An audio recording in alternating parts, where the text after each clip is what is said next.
নমস্কার, সবাই ভালো আছেন তো? মিষ্টি পরিবারে আপনাদের সবাইকে স্বাগত জানাই।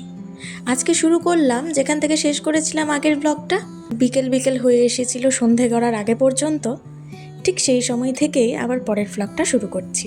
বিকেলবেলা চাটা খাওয়ার পরে সবাই মিলে তৈরি হয়ে বেরিয়ে পড়েছিলাম সন্ধেবেলার আরতি দেখতে। এ তো আপনারা অনেকেই নিশ্চয়ই জানেন যে মায়াপুর নবদ্বীপের বেশিরভাগ মন্দির প্রাঙ্গণে মোবাইল ক্যামেরা এগুলো নিষিদ্ধ। কোনো রকম ছবি, ভিডিও, ফটো কিছুই তোলা যায় না। তাই যেটুকু সুযোগ পেয়েছিলাম সেটুকু মুহূর্তেই ক্যামেরাবন্দি করে আপনাদের সাথে তা ভাগ করে নিচ্ছি। সন্ধ্যা আরতি দেখাটাই ছিল এই সময়ের আমাদের মূল উদ্দেশ্য। তাই আর কোনো জায়গায় সময় নষ্ট না করে আমরা তাড়াতাড়ি বেরিয়েছিলাম সন্ধ্যা আরতি দেখার উদ্দেশ্যে। প্রথমে আপনাদের যে বললাম যে আপনারা নিশ্চয়ই অনেকেই জানেন যে এখানে ফোন, ক্যামেরা সব কিছুই নিষিদ্ধ। তাই সবাই মিলে একসাথে মন্দিরে প্রবেশ করিনি, কারণ ফোনটাও তো নিজেদের কাছে রাখতে হবে। হ্যাঁ জানি এখানে ফোন রাখার জায়গা রয়েছে, তবে ওই আর কি, সেগুলোতে খুব একটা মন সায় দেয়নি।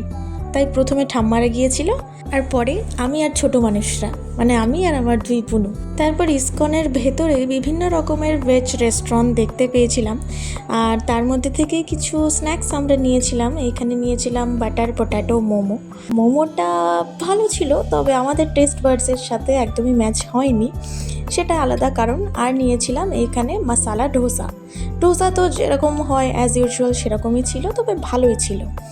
এরপরে এইখানে বুনু দেখছিল কিছু এই রাধা ড্রেসগুলো, গোপী ড্রেসগুলো, সরি।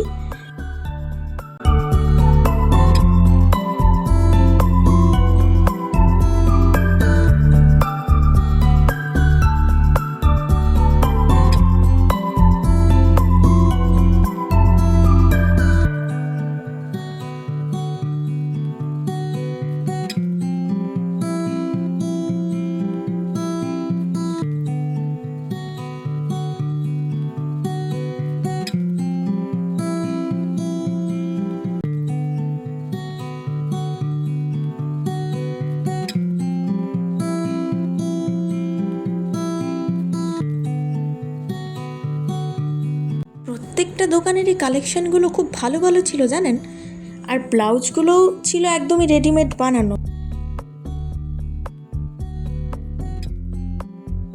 জিনিসগুলো বেশ সুন্দর ছিল, আর এত কালেকশন আর হবে নাই বা কেন। আর এই যে অবশেষে দেখা পেয়েছি আমার ক্যামেরা সাই বুনুকে ঠাম্মার সাথে। ঠাম্মার এই সাদাটা দেখাচ্ছিলেন যে এইটা পছন্দ হয় নাকি। তারপরে আমরা সকলে মিলে হোটেলে ফিরে এসেছিলাম, আরও কিছুক্ষণ থেকেছিলাম ওইখানে। তবে সব সময় সবটা তো ক্যামেরাতে ছবি ফটো নেওয়া সম্ভব নয়, তাই বাড়ি চলে এসেছিলাম আর একটু খাবার দাবার নিয়ে এসেছিলাম।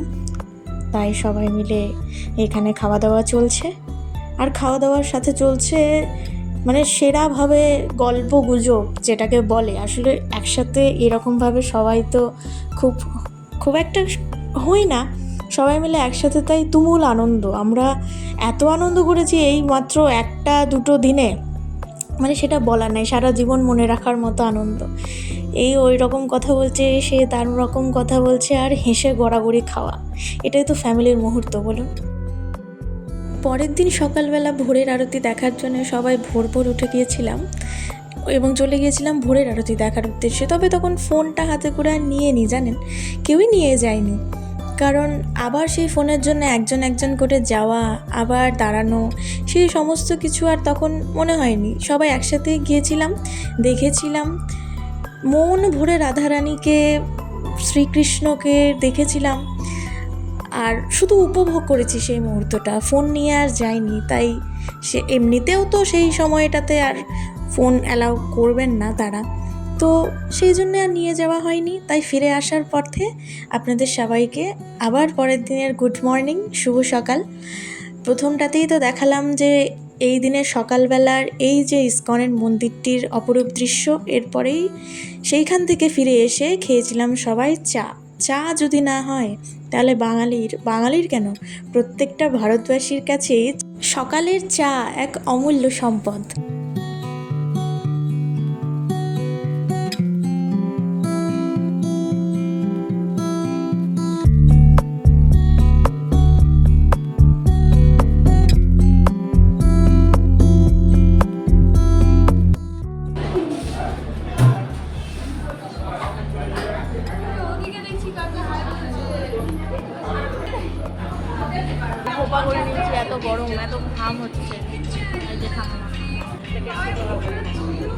খাওয়া দাওয়া শুরু হবে চা বিস্কুট থেকে। শুরু হচ্ছে চা বিস্কুট।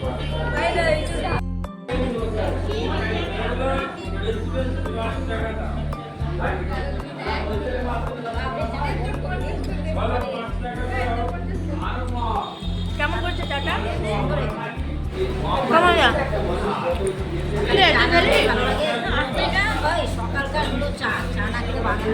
চা না খেলে দিনই শুরু হয় না, বলো। ভালো লাগছে রাম্মা? চাটা খুব সুন্দর, দারুণ চা। কি কি দেওয়া আছে? আদা, এলাচ, কি কি? এলাচ আছে, চা না আদা না এলাচ।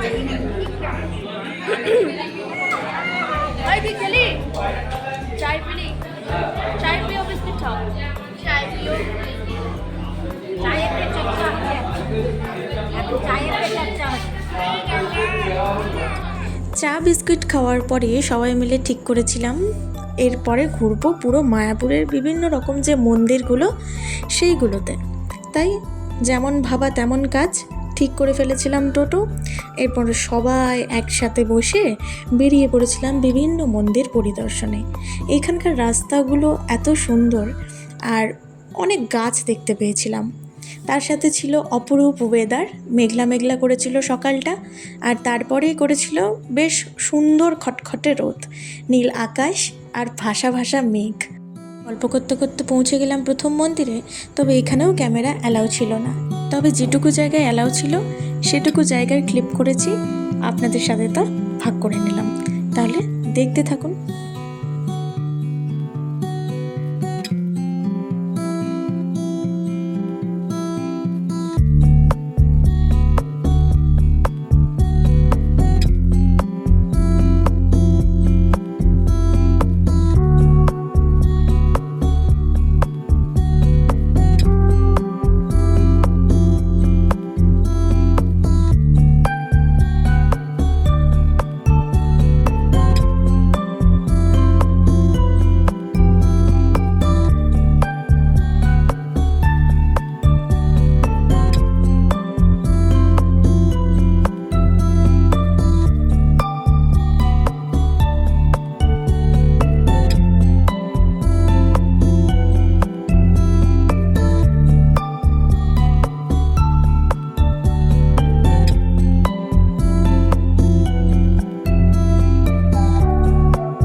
সমস্ত দর্শনীয় স্থানগুলি ঘুরতে ঘুরতে সব শেষে এসে পৌঁছেছিলাম মায়াপুর শ্রী চৈতন্য মঠে।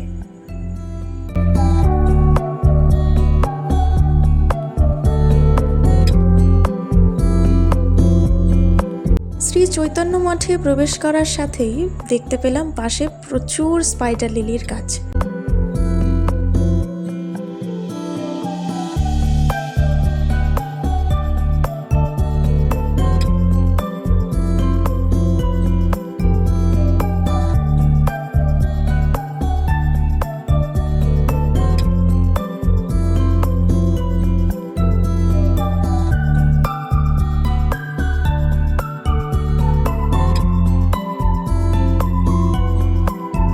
মন্দিরে প্রবেশ করে এই মন্দির সেই মন্দির ঘুরতে ঘুরতে চোখে পড়েছিল এই কাঁঠাল গাছটি। কত কাঁঠাল ধরেছে একবার দেখুন।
এরপর একজন ফুল বিক্রেতা দাদার কাছে কিছু ফুলের মালা কিনে ঠাম্মা এই শিলাটির চারিদিকটা প্রদক্ষিণ করে এই ফুলের মালাটি সেখানে অর্পণ করেন। ফুল বিক্রেতা দাদাটির কাছে জেনেছিলাম যে কবার প্রদক্ষিণ করতে হয়।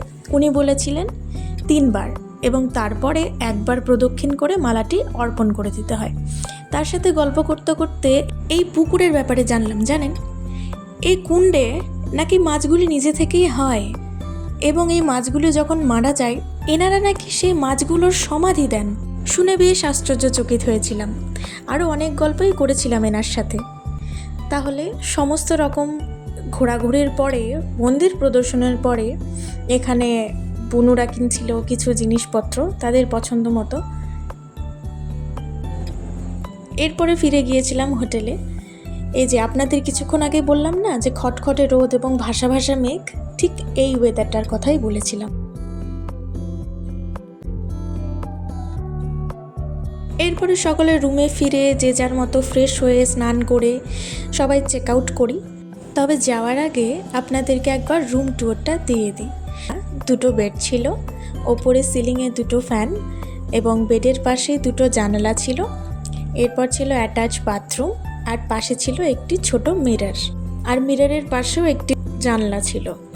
এরপরে দেখিয়ে দিই সেই খটখটে রোদের সেই কীরকম মায়াময় লাগে এই মায়াপুরের ধাম ইসকনকে।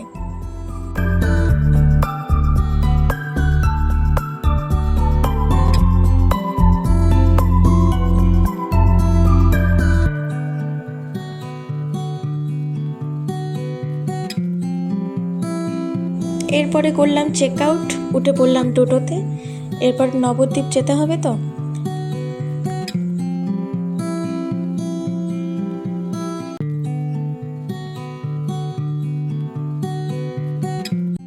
এরপর নেমে করে নিয়েছিলাম সকলে মিলে ব্রেকফাস্ট। এইখানে আমি নিয়েছিলাম লুচি তরকারি, আর বনুরা খেয়েছিল পরোটা তরকারি।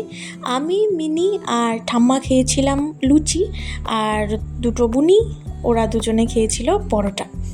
খুব সুন্দর ছিল কিন্তু, অনেস্ট রিভিউ। এরপরে পৌঁছে গেলাম সকলে লঞ্চের উদ্দেশ্যে। আজকেরও আবহাওয়াটা কি সুন্দর দেখুন, তবে প্রচণ্ড পরিমাণে রোদ ছিল। আসার দিন একরকম ওয়েদার পেয়েছিলাম, যাওয়ার দিন একরকম ওয়েদার পেয়েছিলাম, পুরো সব রকমটাই মিলেমিশে একাকার, তাই না বলুন? তবে এবার সবাই মিলে লঞ্চে উঠে আগে বসবার জায়গা করেছিলাম। তারপর নবদ্বীপে নেমে সেই যে বলেছিলাম বাৎসরিক পুজো হচ্ছে, সেইখানে দেখেছিলাম যে এইবারে ভোগ বিতরণ হচ্ছে। এই সুযোগ কি আর হাতছাড়া করা যায়? তাই আমরাও নিয়ে নিয়েছিলাম ভোগ। আমাদের তো ট্রেন ছিল সেই বিকেলবেলা 3টে, তাই এতক্ষণ কি করা যায় এদিক ওদিক তো ঘুরে, আর এত রোদের মধ্যে সেটা তো সম্ভব না। সেই জন্য সবাই মিলে ঠিক করেছিলাম এইখানেরই আশেপাশে যে মন্দির চত্বরগুলি রয়েছে সেগুলিতে ঘুরব। তারপরে ঘোরাঘুরির পরে আবার পৌঁছে গেছিলাম স্টেশনে। আর স্টেশনে পৌঁছে এই যে দেখুন এইখানে কে আমাদের সাথে বসে রয়েছে।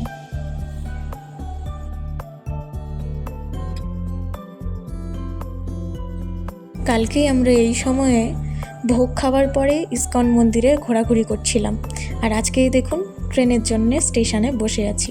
তবে মাঝে মাঝে এরকম হুটহাট ঘুরতে বেরিয়ে যাওয়াই ভালো, জানেন। ওই অপেক্ষা করে ট্যুর প্ল্যান করে ঘোরাঘুরি কবে হবে, তার থেকে ভালো উঠলো বাই তো কটক যাই, আজকে ঠিক করব কালকেই বেরিয়ে পড়ব। আমার তো বেশ ভালো লাগে। আপনাদের যদি ভালো লাগে অবশ্যই কমেন্ট করে জানাবেন। ট্রেনের জন্য অপেক্ষা করতে করতে তো বৃষ্টি এসে হাজির। যাই হোক, আমরা সবাই এরপরে ট্রেনে উঠে পড়েছিলাম যথাসময়ে। সেই সময়টাতে তো খুব হাসেল থাকে, তাই ভিডিও করিনি। আর এই যে এই বিচ্ছুটাকে দেখুন, সারা ট্রেনে সবার সাথে গল্প করতে করতে এসেছে। সবাই পাগল হয়ে গেছে।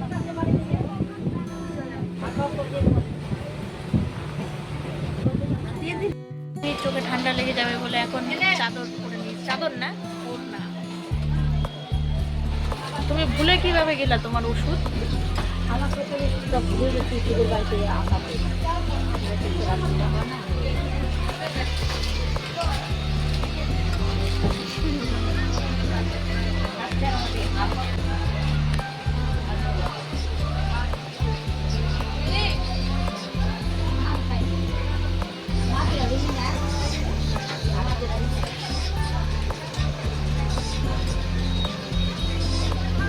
যাই হোক, চলুন বাড়ি প্রায় পৌঁছানো অবস্থা। এইটা আমরা পৌঁছেছিলাম ওই ফারাক্কার এনটিপিসিতে। এইখানে কিছুক্ষণ গাড়ি দাঁড়িয়েছিল, তারপরে সোজা মালদা। ব্লগটা তাহলে এখানেই শেষ করছি। সবাই খুব ভালো থাকবেন, সুস্থ থাকবেন, নিজের আর নিজেদের খেয়াল রাখবেন। আবার দেখা হবে পরের ব্লগে।